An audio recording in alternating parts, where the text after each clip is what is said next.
Bismillahirrahmanirrahim. Alhamdulillah wassalatu wassalam ala Rasulillah wa ala alihi wa sahbihi ajma'in. Assalamualaikum warahmatullahi wabarakatuh kepada semua penonton FB Live pada pagi ini. Saya yakin semua yang sedang menanti-nanti kehadiran Ustaz Dr. Abdul Samad jam 9 pagi. Tak lama dah, lagi lebih kurang 14 minit lagi.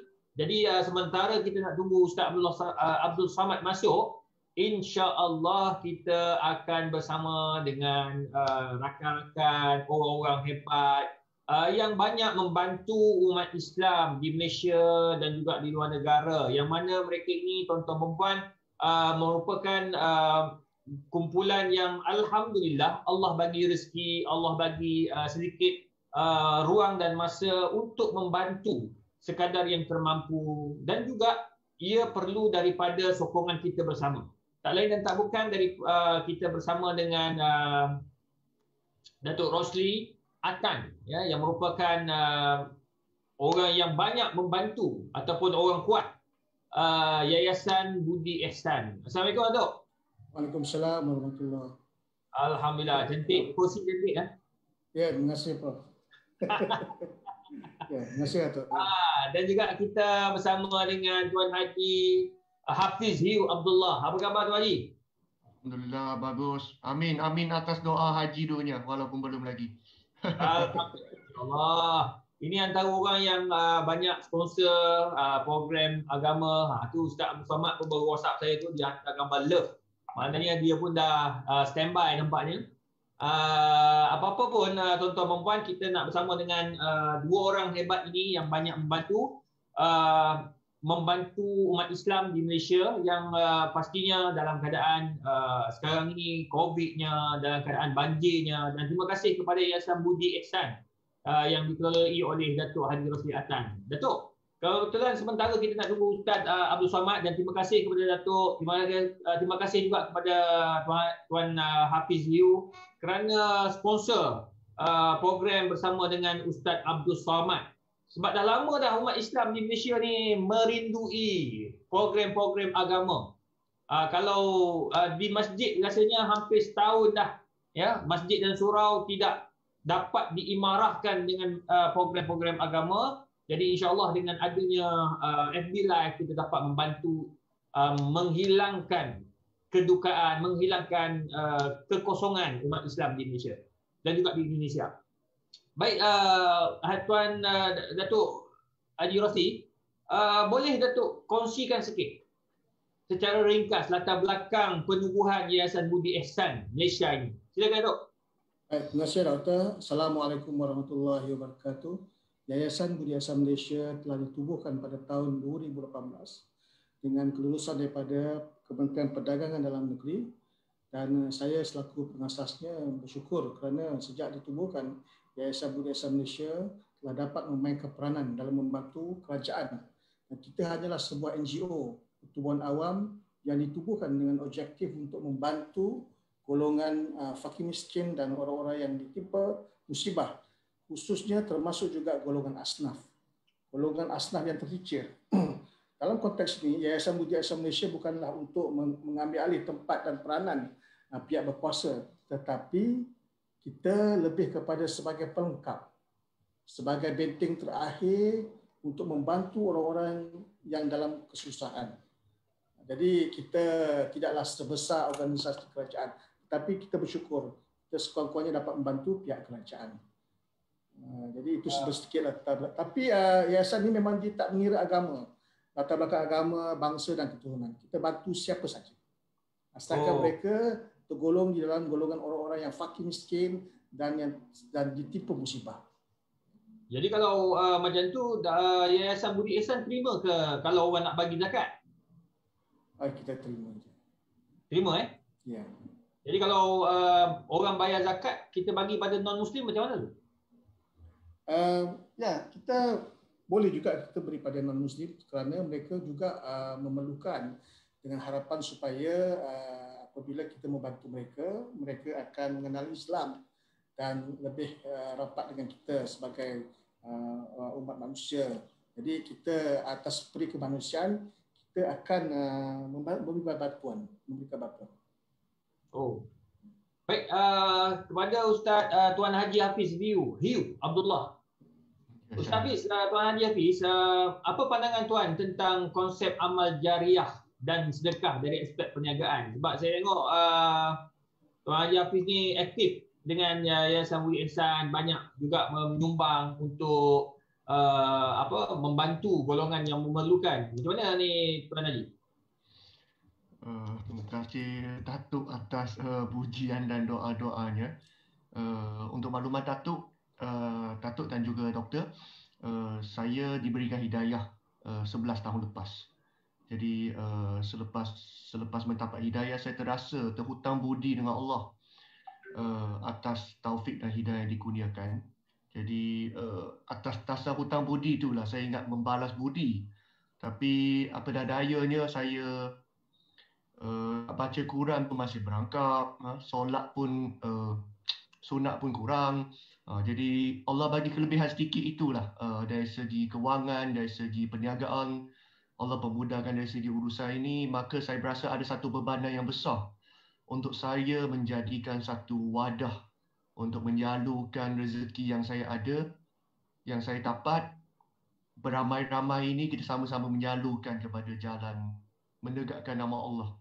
Jadi untuk makluman Datuk dan juga doktor, sepanjang tahun 2020 kita sudah telah pun menyalurkan lebih 6 juta ringgit Malaysia kepada kebajikan, khususnya terutamanya tabung COVID Mercy Malaysia, dan juga pembangunan masjid lebih kurang 12 buah masjid dan juga surau, serta terkinilah bantuan mangsa-mangsa banjir di Johor, di Pahang dan di Terengganu sebenarnya. Jadi kita teruskan untuk membantu, insya-Allah. Apa bidang syarikat ataupun bidang perniagaan yang Tuan Haji Hafiz buat? Okey, secara amnya kita adalah sebuah syarikat multi level marketing, network marketing untuk orang panggil. Kita gunakan sistem pengedaran dan sistem ejen. Dan insya-Allah pada bulan Februari nanti kita akan diiktirafkan sebagai sebuah syarikat yang mematuhi syariah. oleh Ustaz Abdul Aziz daripada Ustaz Lariba. Facebook dia agak famous untuk memenangi scammer. Dan bulan Februari ini akan disempurnakan sebab auditnya begitu luar biasa. Dan akhirnya kita berjaya melepasi PIY dan nasihat ustaz-ustaz semua ini daripada panel syariah. Dan antara produk utama kita ada di belakang gambar iaitu produk C2 Joy. Satu produk susu awal lembu yang bahan mentahnya majoriti daripada New Zealand. Dan kita mengedarkan melalui sistem pengedaran, dan sebelah satu lagi yang frame-frame gambarnya semua adalah pengedar-pengedar kita yang terkuatlah di Malaysia ini. Dia ada sijil halal semua ada lah. Sijil halal memang kita tidak compliance, malah produk kita dipatuhi oleh GMP, KKM mesti, dan juga HACCP malah ISO terkini. Oh, insya-Allah lepas ni boleh mohon persediaan halal Malaysia. Sijil halal Malaysia memang sudah ada, tuan. Datuk sijil halal memang sudah ada, ya. Sudah ada. Alhamdulillah, terbaik. Okey, Datuk Rosli. Macam mana ni program-program aktiviti yang sedang dilaksanakan oleh Yayasan Budi Ihsan sekarang ni? Banyak ke? Terima kasih Datuk.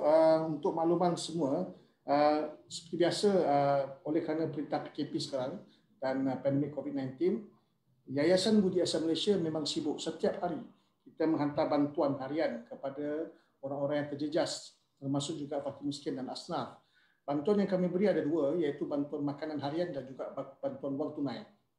Hampir setiap hari kami akan memberikan bantuan, dan dia tidak akan berhenti selagi mana PKP ini berjalan. Yang kedua, program kedua kami iaitu program My House yang sedang rancak kami laksanakan di peringkat akhir sekarang. Untuk makluman pendengar semua di TV Al-Hijrah pada 25 hari bulan 1 jam 9 malam ini, iaitu episod pertama My House. My House ni iaitu satu program untuk membaiki rumah-rumah asnaf yang dhaif di seluruh Malaysia. Yang mana yang rosak tu kita betulkan, mungkin keadaan lantai yang bocor, dinding yang bocor, bumbu yang bocor, kita baiki. Kita memberikan keselesaan, keselamatan dan kesihatan kepada penghuni rumah tersebut, iaitu asnaf tersebut. Kemudian setiap bulan, untuk makluman pendengar semua, Yayasan Budi Ihsan Malaysia juga menerbitkan majalah, ya, majalah Suara Asnaf. Kita telah mendapat permit penerbitan dari pihak Kementerian Dalam Negeri, alhamdulillah, dan kita boleh mengeluarkan majalah. Dan majalah ini telah kita keluarkan setiap bulan dan masuk bulan ini edisi yang kelima. Jadi dalam majalah Suara Asnaf ini kita akan masuk ke semua aktiviti yang dilaksanakan oleh yayasan pada setiap bulan, dan juga kita akan menceritakan tentang kisah-kisah asnaf yang terkesan akibat PKP, pelbagai kisah, dengan harapan supaya para pembaca dapat memberikan sumbangan dan juga maklum tentang apa yang sedang berlaku kepada rakyat di Malaysia lah. Jadi itu sebagai media penghantar di antara yayasan dengan masyarakat. Dan program kami sekarang yang baru kita nak laksanakan adalah Kembar Kurban 1001 Asnaf. Untuk makluman pada pendengar, pada tahun 2020, Yayasan Budi Ihsan Malaysia telah melaksanakan Kembar Kurban 1001 Asnaf, iaitu menganjurkan program ibadah kurban bersama rakyat Malaysia. Di mana pada tahun lepas kami telah laksanakan dengan jayanya, alhamdulillah, dan pada tahun ini kami ingin memulakan lebih awal, iaitu 5 bulan lebih awal. Kerana apa? Kerana kita ingin memberi peluang kepada semua rakyat Malaysia untuk membuat perancangan awal dan mendaftar lebih awal untuk program ibadah kurban nanti. Jadi untuk makluman semua, Yayasan Budi Ihsan Malaysia pada bulan Mac ni akan memperolehi sijil ISO 9001/2015, iaitu untuk penganjuran ibadah kurban. Jadi ISO kita hanya khusus untuk penganjuran ibadah kurban. Di mana dalam penganjuran ibadah kurban ni kita menitik beratkan kepada proses pendaftaran peserta dan pengurusan maklumat peserta, serta macam mana kita nak tetapkan penetapan haiwan peserta, nombor haiwan yang kita nak korbankan, bersama-sama dengan proses pemakluman. Kita beritahu bila nak buat persediaan, bila nak diadakan persembelihan, dan juga akhirnya kita akan mengeluarkan resit dan sijil sehinggalah selesai progres itu. Jadi pada tahun ini kita mulakan lebih awal, dan kita ambil kesempatan ini menyerulah kepada mana-mana individu atau organisasi yang ingin bersama dengan Yayasan Budi Ihsan Malaysia pada tahun ini dapat menghubungi kami dengan segera. Itu saja, Datuk. Alhamdulillah, menarik tu Datuk Rosli. Terima kasih banyak kerana bantu umat Islam yang memerlukan, dan juga pada masa yang sama mempermudahkan urusan korban yang pastinya berlaku pada musim haji, Hari Raya Korban. Baiklah, kepada Tuan Haji Hafiz, apakah sumbangan-sumbangan yang pihak Tuan Haji dan syarikat C2Joy berikan kepada masyarakat sebenarnya? Kalau dari sudut tadi Tuan Haji sebut ada bagi wang ringgit, ada bagi bantuan dari sudut keperluan. Jadi mungkin boleh jelaskan lagi daripada syarikat B2Joy? Ya, insyaAllah. Terima kasih doktor. Kita secara amnya setiap satu jualan syarikat kita ada alokasikan sebahagian untuk kebajikan. Malah dari segi pengedar kita pun ada alokasikan satu tabung wakaf ataupun tabung charity box untuk pengedar-pengedar kita masukkan melalui sistem. Jadi mereka boleh mendebakan dan menyalurkan bersama-sama bantuan itu kepada orang awam dan kebajikan.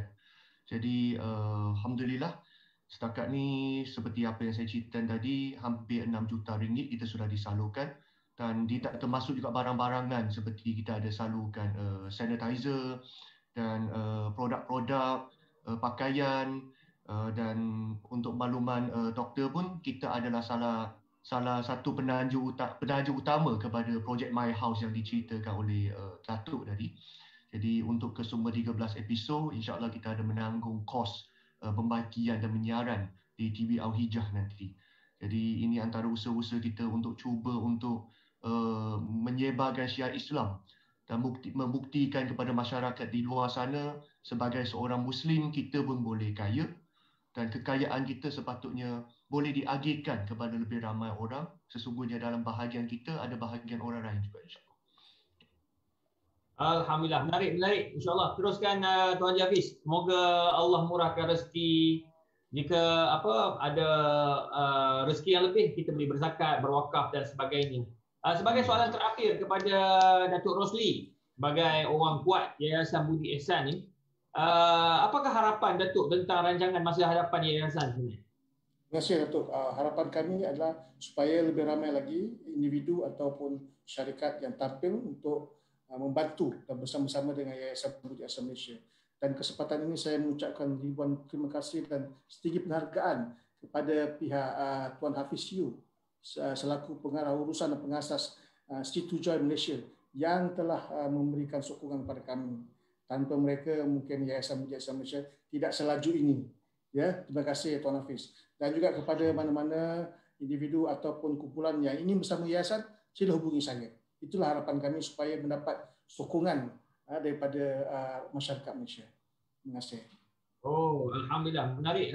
Terima kasih, Datuk. Satu perkongsian yang saya rasa penting untuk umat Islam kita tahu, rakyat Malaysia tahu bahawa Yayasan Budi Ihsan ni ada membantu, menolong, memberikan sumbangan kepada mereka yang memerlukan. Dan saya tengok saudara Samsul Debat begitu aktif buat program-program My House. Saya pun tak tanya apa benda My House tu bantu ya. Dia pelakon utama, hero kita dalam program My House. InsyaAllah tunggukan pada 25 hari bulan Januari ya. 9 malam ya. Ya, insyaAllah. Semoga usaha yang dilakukan itu dapat membantu insyaAllah. Datuk, kalau Datuk nak tengok Ustaz Samsul Debat menitik air mata, nanti tunggukan dia. Memang dia menanti juga rupanya. Okey. Jadi begitulah tuan-tuan dan puan, sebab sekarang ni kita sedang menanti Ustaz Abdul Samad masuk. Jadi insyaAllah kita bersama dengan Ustaz Abdul Samad dalam beberapa minit lagi. Pastikan tuan-tuan dan puan share dan ajak kawan-kawan yang lain untuk sama-sama sertai di pagi Jumaat yang barakah. Sebab nak panggil Ustaz Abdul Samad ni susah sebab dia pun sibuk dengan video live dan sebagainya. InsyaAllah bersama dengan saya dan juga Ustaz Abdul Samad sebentar lagi.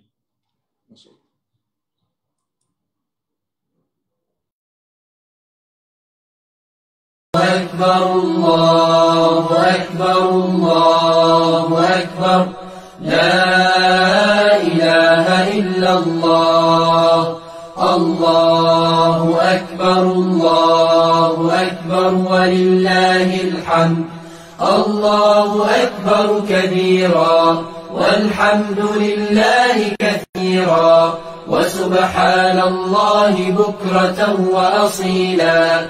لا إله إلا الله وحده صدق وعده ونصر عبده وأعز جنده وهزم الأحزاب وحده لا إله إلا الله ولا نعبد إلا إياه مخلصين له الدين ولو كره الكافرون الله أكبر الله أكبر الله أكبر لا إله إلا الله الله أكبر الله أكبر ولله الحمد الله أكبر كبيرا والحمد لله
Bismillahirrahmanirrahim. Alhamdulillah wassalatu wassalam ala Rasulillah wa ala alihi wa sahbihi ajma'in. Assalamualaikum warahmatullahi wabarakatuh. Para penonton yang dikasihi sekalian, alhamdulillah seperti mana yang dijanjikan, bersama dengan saya sekarang ini Ustaz Dr. Abdus Samad daripada Indonesia. Alhamdulillah, walaupun wabak COVID sedang melanda negara-negara Islam, negara-negara bukan Islam, semua negara lah budak kita, semua berada dalam keadaan khawatir terhadap wabak COVID. Namun begitu, tidak menghalang kita untuk sama-sama kita meneruskan majlis ilmu. Sebab apa? Allah Ta'ala sebut dalam Quran, "Fadzakir fa inna dzikra tanfa'ul mu'minin." Ingat, memperingatilah kamu. Sesungguhnya dengan ingat memperingati itu mendatangkan banyak manfaat dan faedah kepada orang-orang yang beriman. Baiklah, insya-Allah pada pagi ini kita akan bersama-sama dengan Ustaz Dr. Abdul Samad, yang mana rancangan ini ditaja khas oleh Yayasan Budi Ihsan Malaysia, yang mana ia diketuai dan diterajui oleh Yang Berbahagia Datuk Rosli Atan, yang banyak membantu umat Islam di Malaysia dan juga di luar negara. Dan apa yang penting, Yayasan Budi Ihsan ini telah ditubuhkan pada tahun 2018, dan banyak sumbangan yang telah dilakukan oleh Yang Berbahagia Datuk dan juga rakan-rakan yang bekerja keras. Dan yang paling penting, umat Islam yang banyak menyumbang, rakan-rakan yang bukan Islam juga ramai menyumbang untuk program-program umat Islam, rakyat Malaysia secara umum, tak kira agama Islam atau agama yang bukan Islam. Yang paling penting, kita membantu. Bila kita membantu, Allah Ta'ala akan buka pintu rezeki kita. Jadi itu sedikit maklumat mengenai Yayasan Budi Ihsan, yang mana menaja rancangan kita pada pagi ini, dan juga bersama dengan Yang Berbahagia Ustaz Dr. Abdul Samad. Assalamualaikum, Doktor. Waalaikumsalam warahmatullahi wabarakatuh, Syekhna. Alhamdulillah, sudah lama enggak jumpa. Alhamdulillah jumpa pagi ni. Menawarin, bercahaya. Ya. Alhamdulillah. Yang bagi Doktor, kalau di Indonesia sekarang ini masih lagi PKP atau bagaimana? Ya, macam PKP jugalah. Masih terhad, tak boleh tazkirah orang ramai. Ada social distancing, mesti ada jarak 1 meter ke masjid. Sebagian boleh buka program tabligh akbar di padang, tanah lapang tak boleh. Macam tu lah sampai hari ini. Ya, lebih kurang macam di Indonesia juga tu, Ustaz, Doktor. Ya. Jadi sebagai mengubat rindu ya, Doktor. Pada pagi ini kita ada 1 jam bersama dengan Dr. Abdul Samad santai di Facebook Yayasan Budi Ihsan, di Facebook saya juga, di Facebook ramai pakat berkongsi, dan saya lihat ramai begitu rindu kepada Dr. Abdul Samad. Mungkin Doktor boleh kongsikan sedikit orang kata apa, nasihat yang boleh kita ambil daripada Islam, yang mana Islam ini dia menenangkan, bukan mencelarukan. Jadi mungkin Doktor boleh kongsikan dalam tempoh permulaan ini, sebelum kita buka soal jawab. Mungkin ada yang mau bertanya soalan begitu tentang vaksinnya, sebab ada yang sekali ada golongan anti vaksin dan sebagainya. Jadi sebelum kita bincang tentang itu, saya mau Doktor kongsikanlah di pagi Jumaat yang barakah ini nasihat yang boleh mengingatkan kita kepada Allah apabila ditimpa musibah. Pada masa yang sama, kita redha dengan ujian Allah. Silakan, Doktor. Bismillahirrahmanirrahim. Alhamdulillah wassalatu wassalamu ala Rasulillah wa ala alihi wa sahbihi wa man tabi'ahu wa mawalah. Syekhuna wa sahibuna Profesor Madya Datuk Dr. Muhammad Izhar, barakallahu fih, nafa'anallahu bi ghaziri ulumihi wa bi husni adabihi wa lutfihi wa musahabatihi. Para jamaah dimanapun berada, insyaAllah kita selalu dalam ridha Allah Subhanahu wa Ta'ala. Kedatangan Islam merubah cara pandang, mindset manusia tentang hidup. Dulu orang Arab itu berpahaman bahwa yang paling mulia orang Quraisy. Selepas Quraisy, orang Arab yang bukan Quraisy. Selepas Arab bukan Quraisy adalah orang-orang yang berkulit putih, orang Parsi, orang Rom. Selepas itu orang berkulit hitam. Yang paling bawah sekali adalah orang berkulit hitam, Habasyah, Ethiopia, Afrika, yang budak, hamba sahaya, fakir, lagi miskin. Maka manakala Islam datang, maka Islam robah cara pandang ini. Inna akramakum indallahi atqakum. Yang paling mulia di antara kamu bukan Quraisy, bukan Arab, bukan orang putih. Akramakum, yang paling mulia, kedudukan paling tinggi adalah atqakum, yang paling takut kepada Allah Subhanahu wa taala. Dulu orang berpahaman bahwa dia hidup dia muda, dia lahir, dia kecil, dia remaja, dia dewasa, dia tua, dia sakit, dia mati. Namutu wa nahya, kami mati, kami hidup, wa ma yuhlikuna illa dahru, yang membinasakan kami hanyalah masa sahaja. Maka Islam datang bahwa kamu bukan hanya dengan masa, bukan dengan zaman, tapi kamu diatur oleh Dia. Siapa Dia? Allah. Adakah Tuhan selain Dia? La ilaha illa huwa. Kamu hidup, tapi hidup kamu diberi oleh Dia yang Maha Hidup, Al-Hayyu. Dia tidak hanya hidup, tapi Dia mengatur kehidupan kamu, Al-Qayyum. Kalau kamu punya harta, maka Dia punya segalanya. Lahu ma fis samawati wa ma fil ardh. Tiada yang boleh menolong kamu selain daripada Dia. Yang boleh menolong kamu itu pun atas izin Dia. Man dzalladzi yashfa'u indahu illa biiznih. Dia tahu apa yang berbisik-bisik dalam hati kamu. Ya'lamu ma baina aydihim wa ma khalfahum. Dan Dia tiada merasa sulit sedikit pun untuk mengatur alam semesta. Wala yuhituna bi syai'in min ilmihi illa bima syaa'. Kuasa Dia lebih luas daripada kuasa raja-raja. Lahu ma fis samawati wa ma fil ardh. Man dzalladzi yashfa'u indahu illa bi'idznihi, ya'lamu ma baina aydihim wa ma khalfahum, wa la yuhituna bi syai'in min ilmihi illa bima syaa', wasi'a kursiyyuhu samawati wal ardh. Tiada kesulitan sedikit pun untuk melihat ranting yang patah, daun yang jatuh. Wala ya'uduhu hifdzuhuma wa huwal 'aliyyul 'azim. Jadi selepas Islam datang, segala kesulitan manusia menjalani hidup menjadi ringan karena dia diberikan pemahaman yang lebih besar. Yang selama sebelum Nabi Muhammad SAW datang, itu manusia seperti katak dalam tempurung, kata pepatah orang Melayu. Sikit saja cara pandang dia. Hanya sejengkal saja isi kepala dia. Manakala Islam datang, ringanlah.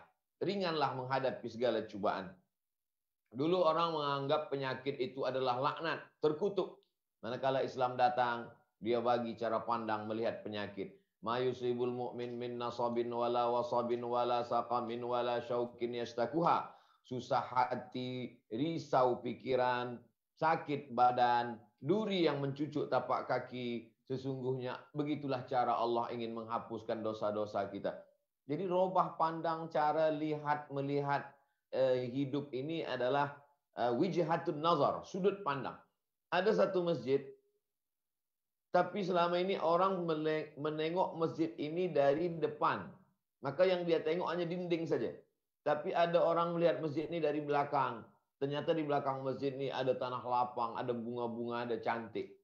Ada satu orang mengatakan masjid ini tak elok lah. Dia tak ada halaman, dia tak ada bunga-bunga. Sebab dia tengok dari sisi lain. Maka Islam datang untuk mengajak kita menengok alam ini sebenarnya luas. Pandanglah dari segala aspeknya. Pandanglah dari segala sisinya. Maka wijhatun nazar inilah yang awal mula dirubah oleh Islam. Selama ini bila ada gempa, ada tsunami, ada banjir, orang berkata inilah laknat Tuhan. Maka Islam datang memberikan pandangan baru. Ma asaba min musibatin, segala musibah yang terjadi fil ardi, di atas muka bumi, wala fi anfusikum, terjadi pada diri kamu, illa fi kitabin, sesungguhnya itu sudah dituliskan di kitab Lauhil Mahfuz. Min qabli an nabra'aha, sebelum kami menciptakan alam semesta, maka kami sudah buatkan programnya. Tiada satu pun yang terjadi di atas dunia ini luput dari pengetahuan Allah Subhanahu wa taala.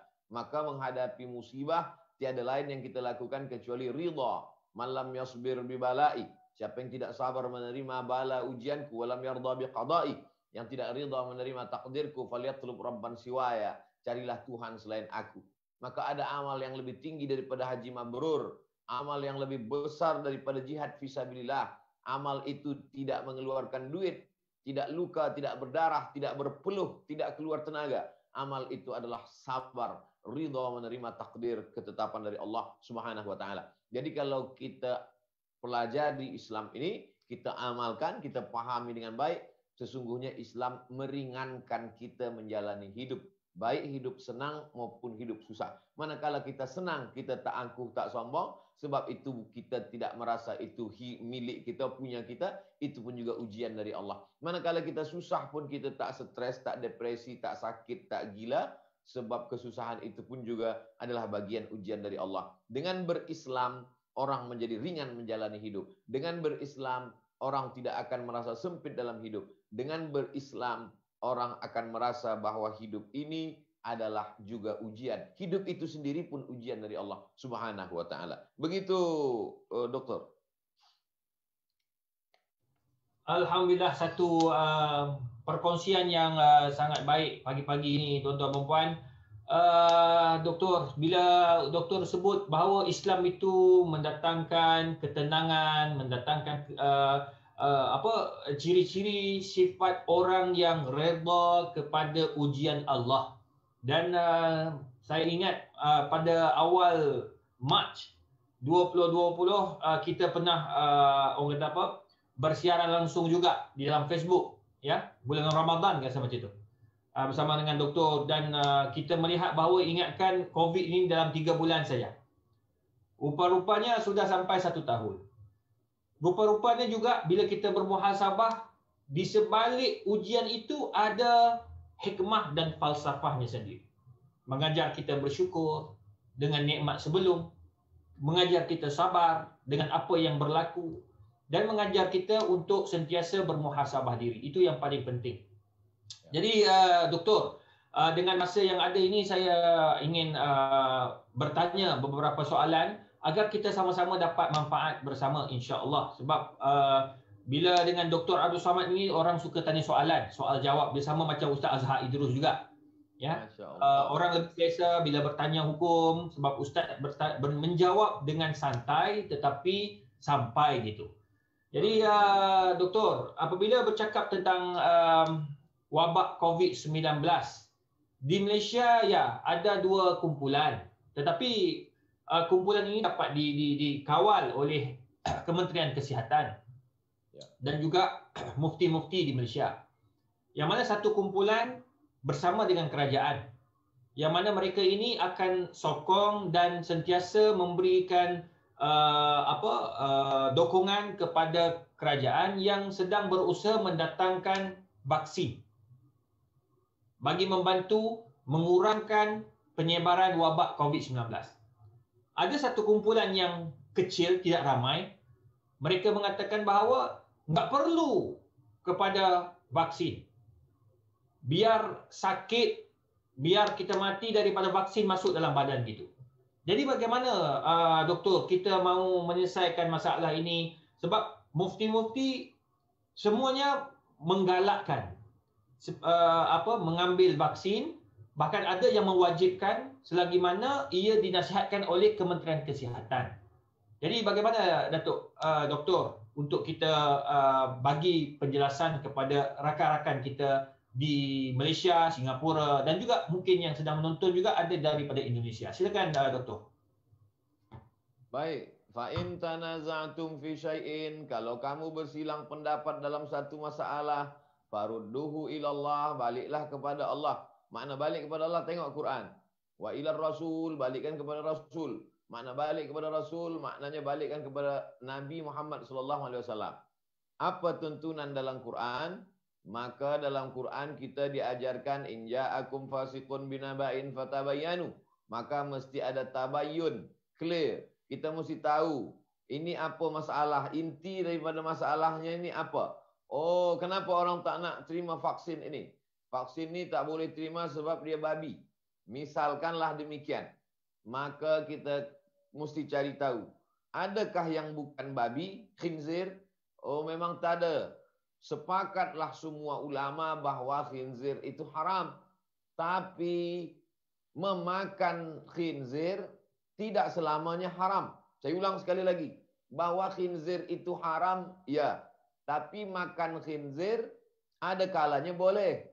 Bila kita masuk ke dalam hutan dan pilihan kita cuma ada 2, mati tak ada makanan atau makan khinzir, maka kaedah mengatakan akhafud dararain, kita pilihlah mudarat yang ringan di antara 2 yang berat. La tulqu bi aidikum ila tahlukah, kata Allah dalam Quran. Janganlah kamu jerumuskan diri kamu dengan penuh kesedaran kamu memilih mati. Tak boleh kita pilih mati.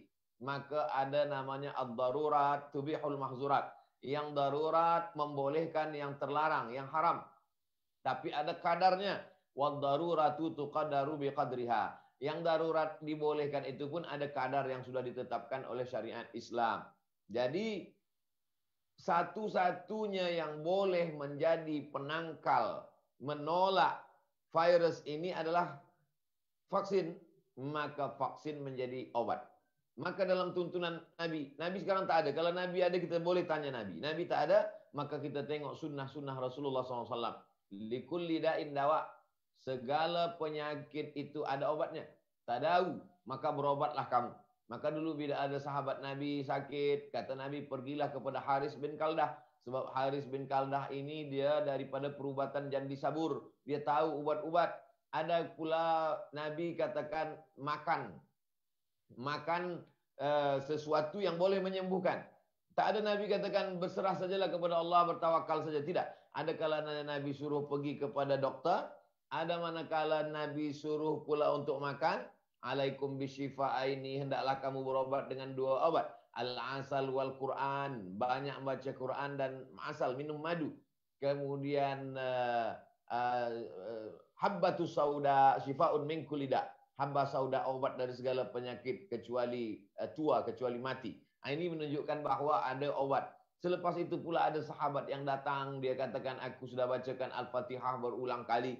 Lepas itu aku bacakan kepada ketua kepala suku yang terkena sengatan kala. Maka dia pun sembuh. Jadi dari beberapa hadis ini dapat kita ambil kesimpulan.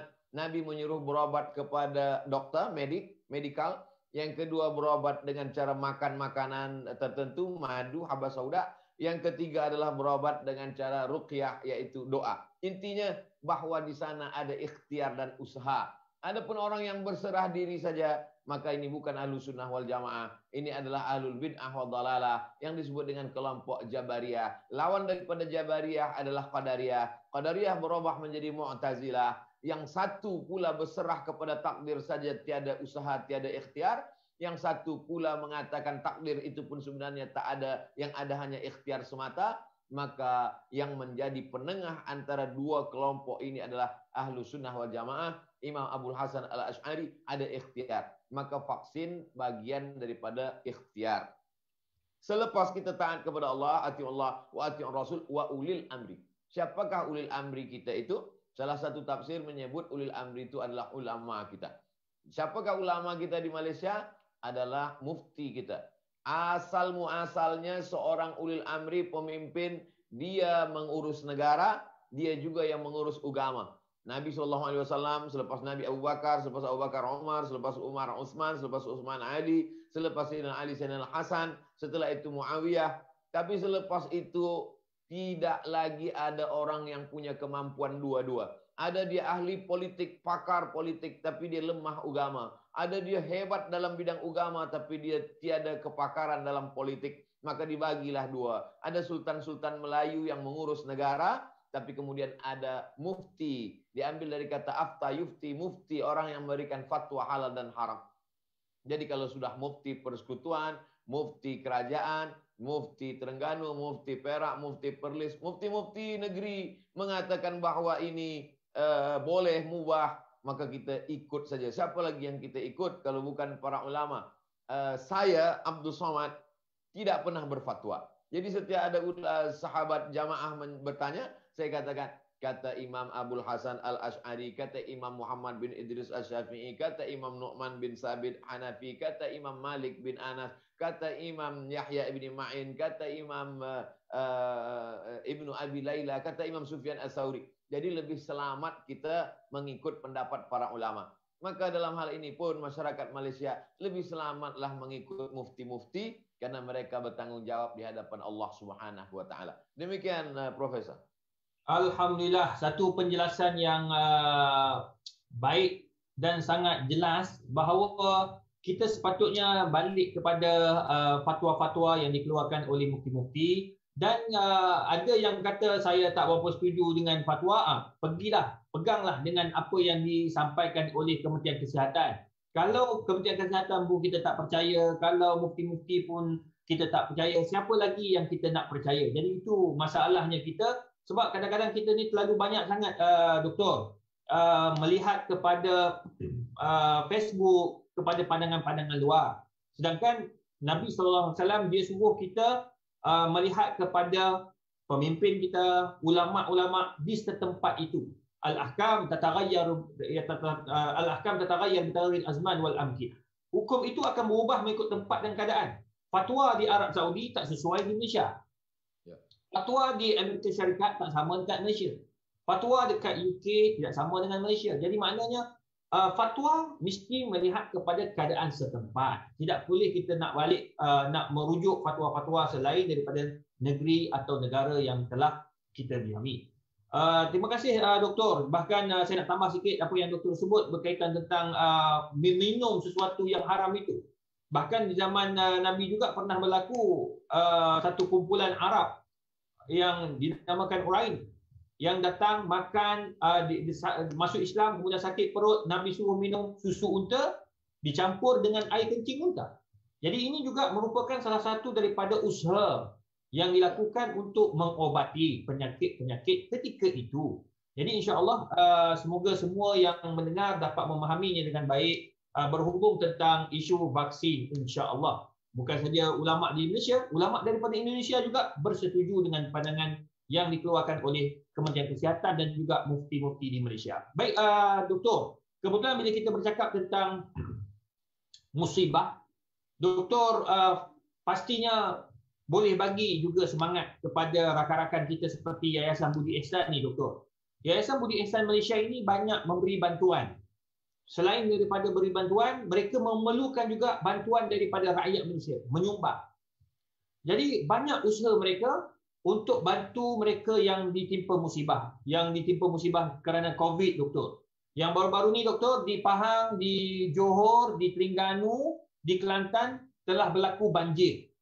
Jadi banyak rumah rosak, banyak kenderaan rosak. Jadi Yayasan Budi Ihsan ini pergi memberi bantuan kepada mereka yang memerlukan. Mungkin doktor boleh bagikan sedikit kata-kata semangat kepada kumpulan yang dikenali sebagai NGO dan Yayasan Budi Ihsan khususnya.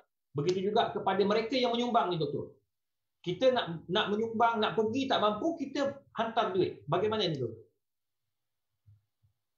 Ada orang berpikiran kalau kena banjir, kebakaran, tsunami, gempa bumi, gunung meletus, maka ini sesungguhnya kamu orang sedang diuji Allah. Ini ujian daripada Allah. Lalu kemudian kalau ada orang dapat harta banyak, badan sehat, rumah besar, kereta mahal, ini adalah nikmat dari Allah. Inilah pangkal musibah. Salah memahami apa yang diberi Allah Subhanahu wa taala. Kalau kita mengatakan bahwa badan sehat, minum dari cawan emas, tidur di atas sutra adalah nikmat, lalu kemudian susah adalah azab, maka berarti Nabi Muhammad itu hidupnya dalam azab. Sedangkan Raja Persia, Kaisar Raja Rom, Najasyi hidup dalam nikmat. Sebab mereka minum dari cawan emas, dari pinggan emas, dari piring emas, tidur di atas sutra. Maka cara berpikir ini mesti kita ubah. Bahwa dua-duanya adalah ujian. Ketika terjadi banjir, itu juga sedang kena ujian. Dan kita yang sedang sehat, dapat harta banyak, itu pun juga sedang kena ujian. Hanya saja ujiannya berbeza. Yang satu ujiannya susah, yang satu ujiannya senang. Dari mana Ustaz dapat dua-dua ini ujian? Dari Quran. Wa balawnahum bil hasanat wasayyiat. Kami uji manusia itu dengan hasanat. Rumah yang cantik hasanat. Kereta yang mahal pun hasanat. Ini dua-duanya ujian. Jadi kalau dua-dua ujian, maka sesungguhnya banyaklah manusia yang berhasil menang manakala diuji. Diuji dengan sakit, dia beristighfar. Diuji dengan banjir, dia bertobat. Tapi banyak orang yang diuji dengan harta, disitulah dia kalah. Dia peturutkan hawa nafsunya. Jadi ini pertama pangkal yang mesti kita luruskan, yang mesti kita betulkan, bahwa dua-duanya adalah ujian. Sakit ujian, sehat pun ujian. Kena bencana, musibah, banjir, ujian. Dalam keadaan aman, tentram, damai pun ujian. Ketika kita sedang tidak ada harta, miskin, susah pun ujian. Sedang kaya pun ujian. Lalu kemudian bila kita tengok manusia ini, mana yang membuat manusia tak lulus, tak menang dalam ujian? Sehat. Orang sakit beristighfar, orang sehat main game online. Orang ada harta, lupa. Pakai narkotika, minum khamar, berzina. Orang yang tiada harta, dia lulus ujian. Nah, jadi kalau kita sudah pahamkan ini, barulah kita boleh masuk pada bab yang kedua adalah kita sebenarnya sedang diuji dengan harta kita. Jadi yang sudah mengirimkan ringgitnya ke Yayasan Budi Ihsan, maka sesungguhnya dialah yang sudah lulus ujian. Tapi yang masih belum lagi, dia katakan, wa tuhibbunal mala hubban jamma. Kau cinta kepada hartamu amat sangat cinta. Buah daripada cinta itu menyebabkan orang menjadi bakhil, pelit, tak keluar, tak menetes sikit pun. Maka sesungguhnya saudara kita yang kena banjir di Malaysia, dia lulus ujian, dia menang ujian. Yang bakhil, yang pelit ini, dialah yang tak lulus ujian.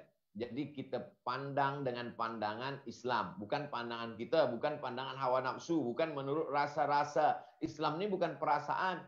Islam ini adalah kebenaran.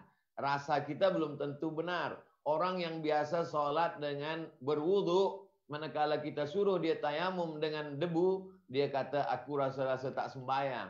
Sebab apa? Sebab dia gunakan rasa. Dalam Islam ini ada rasa, zauk, betul. Tapi ada hukum halal, haram, makruh, mubah, sunat, sunan muakkad, wajib, mandub. Maka kita pakai hukum. Itu yang disebut dalam fiqh. Nah setelah kita paham ini, barulah masuk yang ketiga. Kita renungkan sejenak. Oh, rupanya aku selama ini tidak menang melawan ujian-ujian ini. Makanya kata Nabi, raja'na minal jihadil asghar ilal jihadil akbar. Kita baru saja kembali dari jihad yang kecil kepada jihad yang besar. Padahal itu balik dari perang.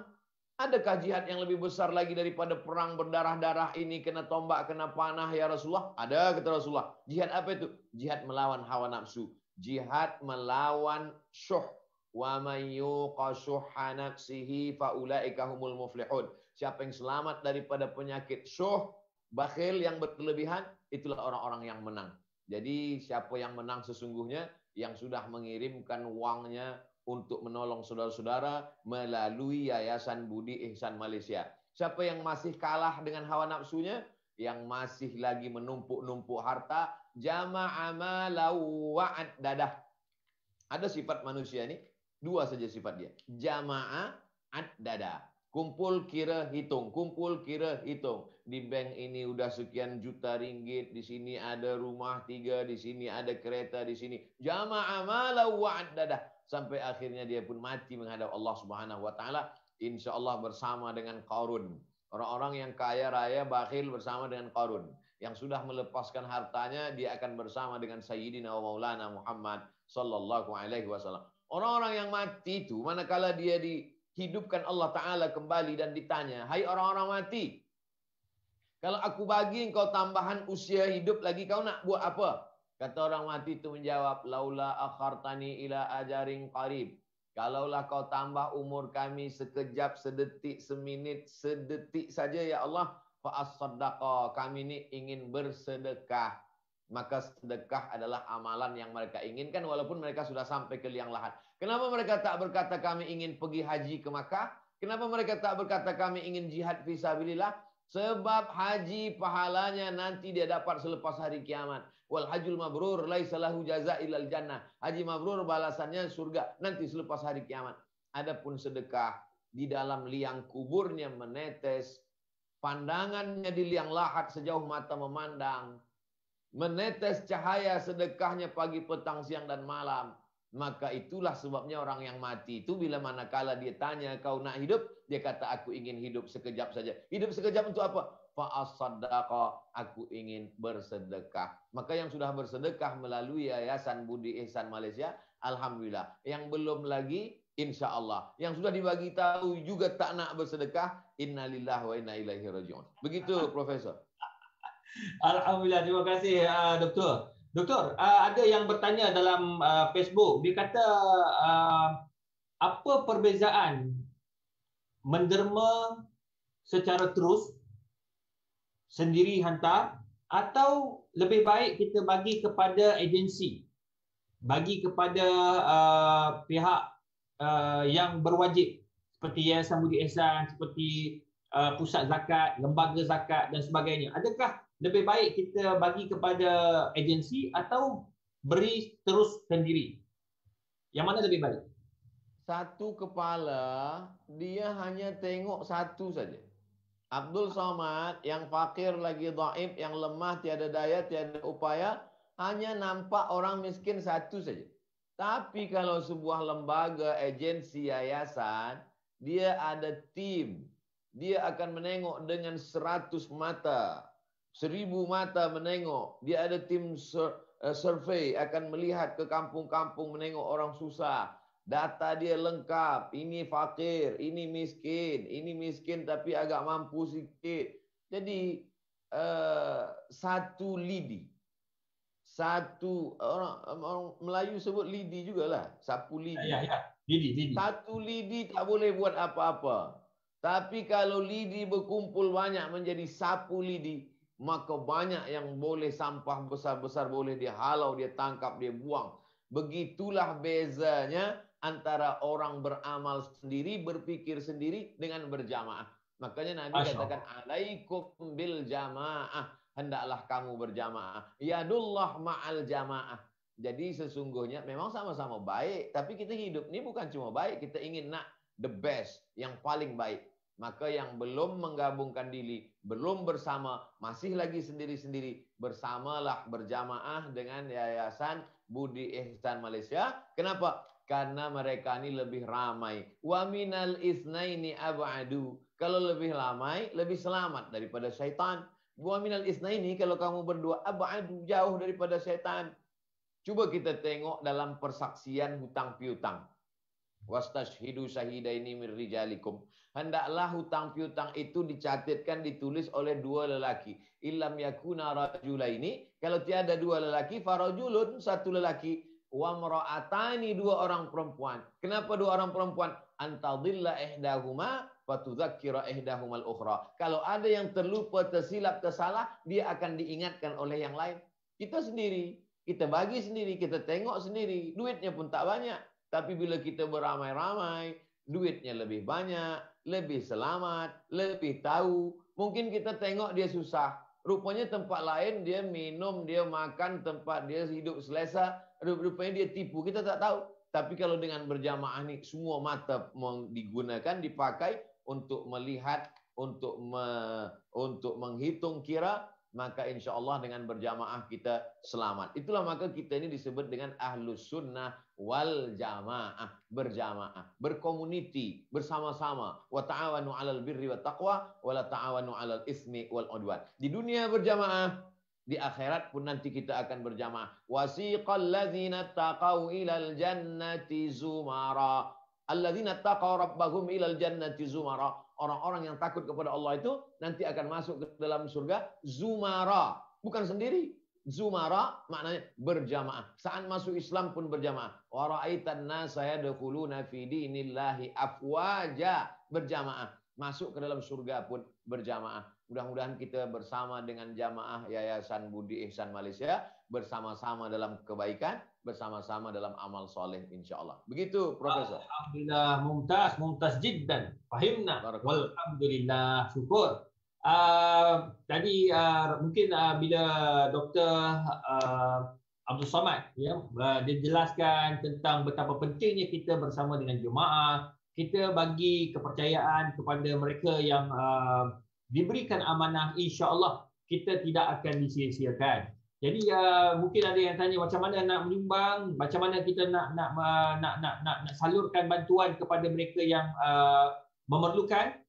Tuan-tuan dan puan boleh melihat kepada apa yang tertera di bawah sana, nombor akaun rasmi, dan ia diaudit ya, dia diaudit, dan insya-Allah pihak Yayasan Budi Ihsan akan menyampaikan apa saja yang tuan-tuan dan puan sumbangkan kepada mereka yang berhak, insya-Allah.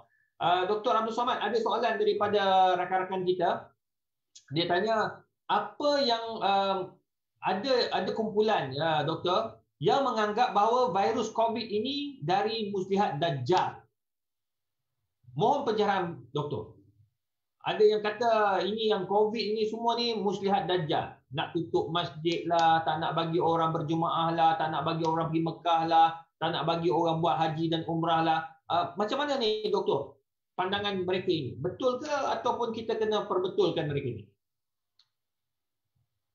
Dari mana dia datang, apakah dia dibuat, apakah dia bocor keluar daripada laboratorium, kemudian sebenarnya ini perang antara China dengan Amerika, lalu kemudian lepas ila akhirih yang kita pun tak tahu ceritanya.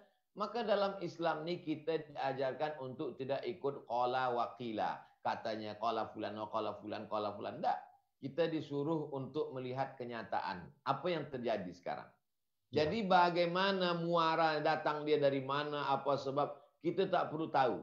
Sebab cerita ini hanya akan menghabiskan masa saja. Yang perlu kita hadapi adalah bahawa dia sudah merosakkan kehidupan kita dari Mac hinggalah ke Januari, dan Mac dah 1 tahun. Sudah 1 tahun kita tak boleh bergerak, tak boleh buat aktiviti, tak ada tabligh akbar, ada usaha-usaha kaum muslimin rosak dari mulai ekonomik sampai ke politik dan lain sebagainya.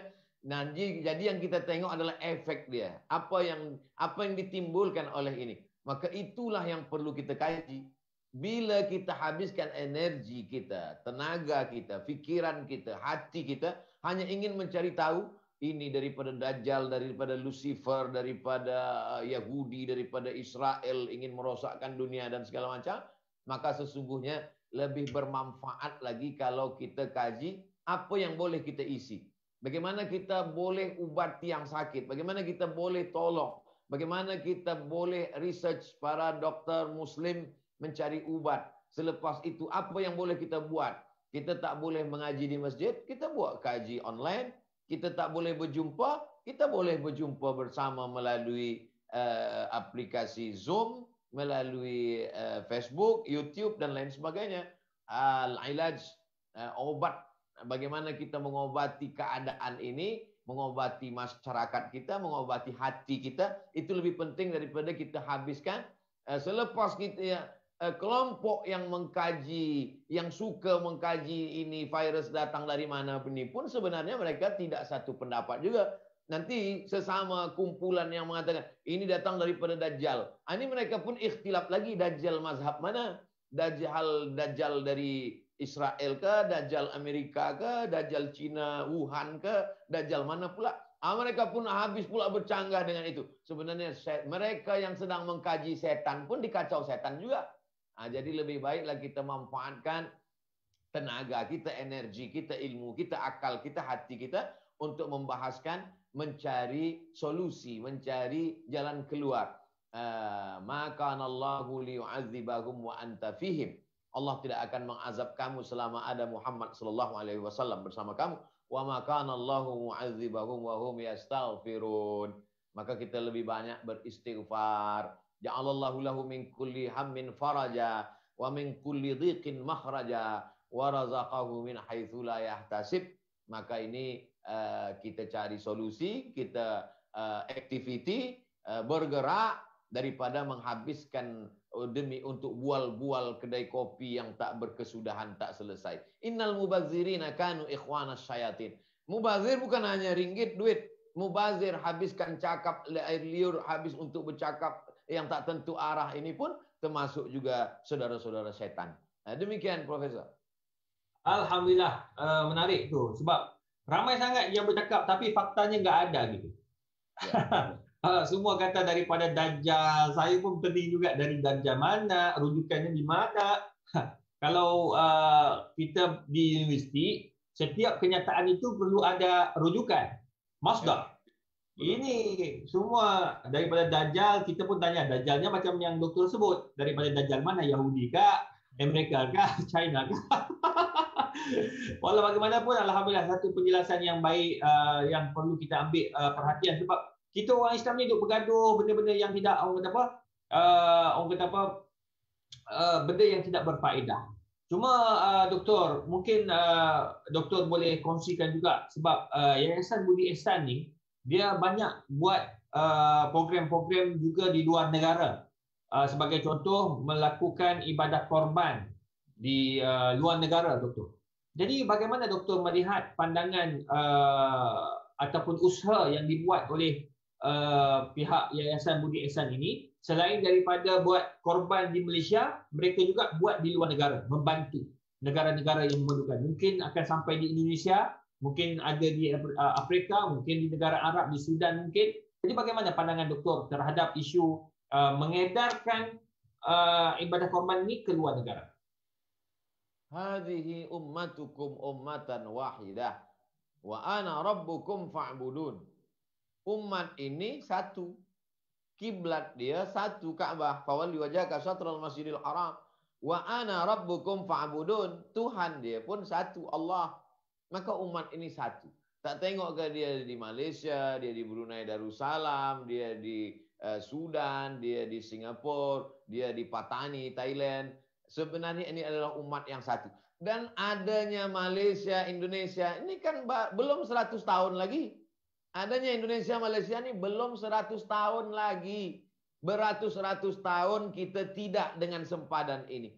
Selama beratus-ratus tahun ini kita sempadan kita apa?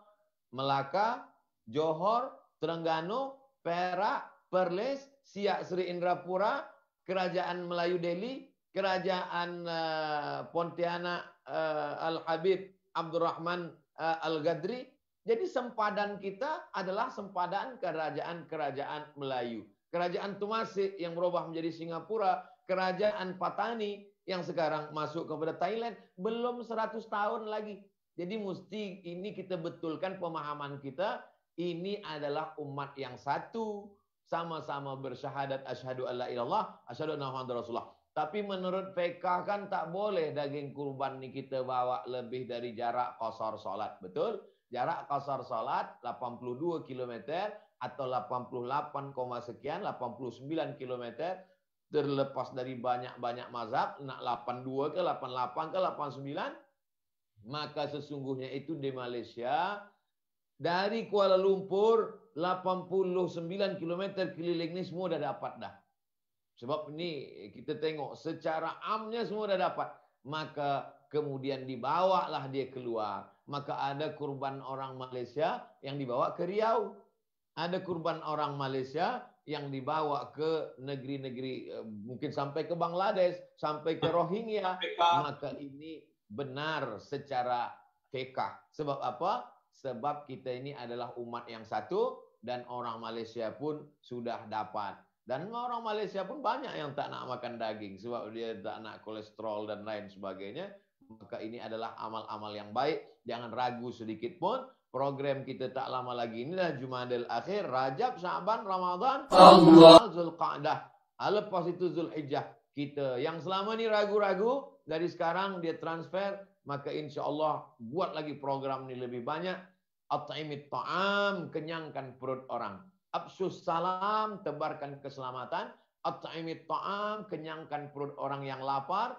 Wa tusalli wan nasu niyam, engkau solat tegak di tengah malam manakala orang tidur lelap. Tadkhulul jannata bisalam, maka engkau masuk ke dalam surga dengan keselamatan. Inilah yang membuat Islam ini kalah.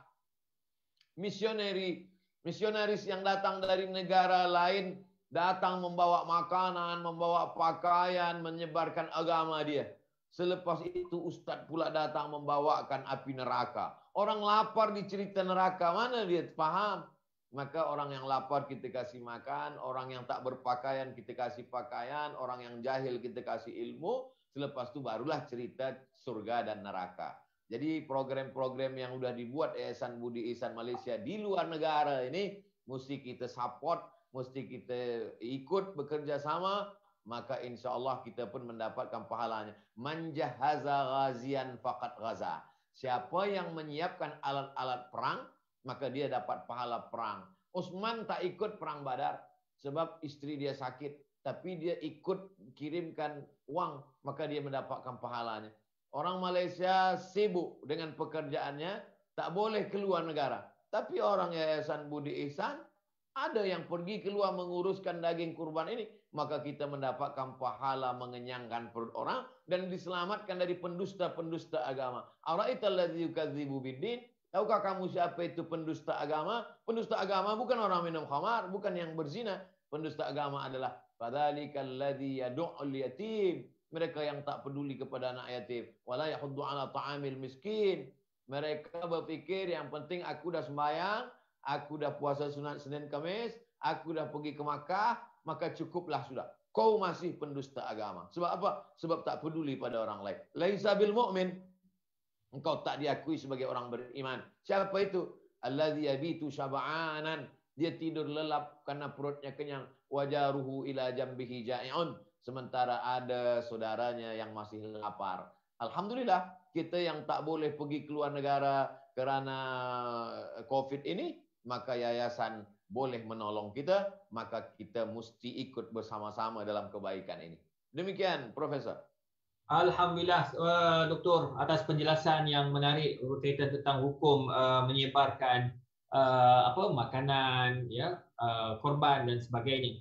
Sebagai pengakhiran, Doktor, ya, berhubung tentang kita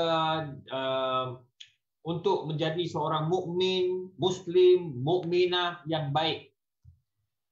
Kadang-kadang kita cepat menghukum, Doktor.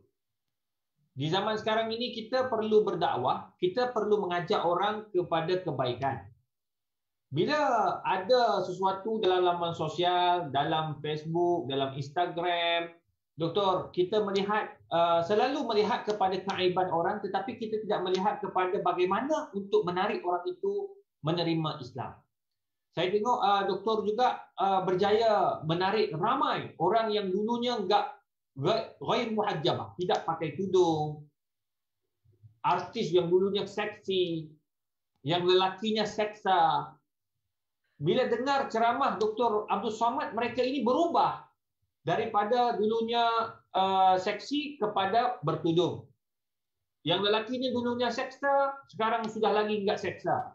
Sudah jadi geng masjid, geng surau, geng majlis ilmu. Dan ia terbukti kerana Instagram Dr. Abdul Somad itu diikuti ramai artis-artis.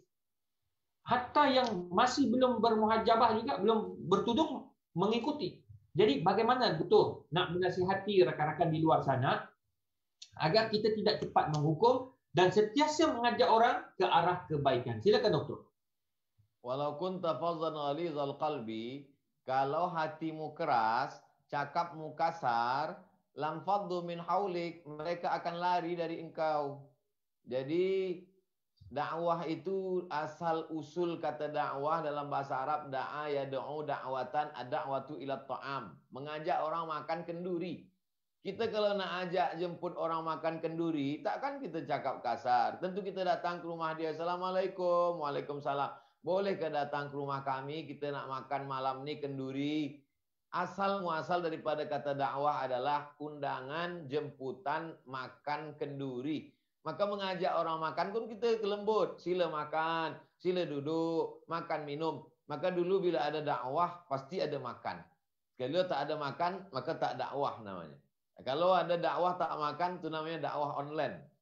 Di tiap-tiap masjid, surau di Kuala Lumpur, di Malaysia, mesti ada dapur, kitchen. Nah, saya dah perhatikan, saya tengok. Bila masuk ke masjid di Malaysia, di kerajaan-kerajaan, tengok ada dapur, lepas tazkirah, makan. Tazkirahnya sikit saja. Dari maghrib ke isya 45 minit, lepas itu isya, lepas itu makan. Tazkirah pendek, makan lagi lama lagi. Maka saya selalu katakan selama di Malaysia, saya di Malaysia ni kajinya pendek, makannya panjang. Di Indonesia, di Pekanbaru, kaji panjang, makan sikit. Jadi Malaysia ini sikit-sikit makan. Jadi itu sebenarnya tak salah. Itulah dakwah. Sebab dakwah macam itulah maka orang Melayu ini masuk Islam ramai. Kalaulah dulu datang dari Jazirah Arab tu membawakan pedang, mungkin kita tak Islam hari ini. Sebab orang Melayu dia tak kena pedang. Dia banyak kebal. Dia banyak berkawan dengan jin, dengan hantu, dengan setan. Mungkinlah mati orang dulu yang mendakwahkan Islam itu. Tapi mereka datang dengan kelembutan, dengan kebaikan. Kalau kita caci maki dia, hati dia sakit, dua tak dapat. Hidayah dia tolak dan dia tak berubah. Tapi bila kita jelaskan saja makna hijab. Kalau ada orang ejek kita, bully kita, haters, caci maki kita, kita cukup jawab sekali saja. Jawab sekali, bila dia tuduhkan kita salah, kita katakan, saya ni sebenarnya mazhab Ahlussunnah wal Jamaah. Saya ni belajar daripada universiti ini, daripada tok guru ini, untuk menunjukkan bahawa dia salah, kita betul. Sekali saja. Lepas itu kita jelaskan. Manhajuna manhajul bayan. Manhaj kita ni bayan, menjelaskan. Selepas kita jelaskan, masalah orang terima tak terima, itu urusan Allah SWT. Kalau kita caci maki hamun, maka hati dia sakit, dia tolak hidayah, kita pun lagi sakit, dua-dua kita tak dapat. Maka kita teruskan saja dakwah ini. Haji Abdul Malik Karim Amrullah mendapat gelar Doktor Honoris Causa daripada Universiti Kebangsaan Malaysia. Begitulah orang Malaysia memuliakan Haji Abdul Malik Karim Amrullah, Buya Hamka. Manakala Buya Hamka bagi tazkirah di Bandung, ada perempuan tak berhijab, tak bertudung, rambut dia nampak. Dan dia pakai kutek yang ada warna-warna merah. Ya, merah-merah. Selepas bagi tazkirah, perempuan ini pun datang jumpa Buya Hamka. Buya, ya, saya belum boleh pakai tudung lagi dan saya masih pakai kutek. Macam mana nih? Kata Buya Hamka lembut. Bila imanmu tebal, nanti kutekmu tipis. Lembut tapi mengena. Lebih baik lembut kena daripada kuat tak kena. Untuk apa kuat tak kena?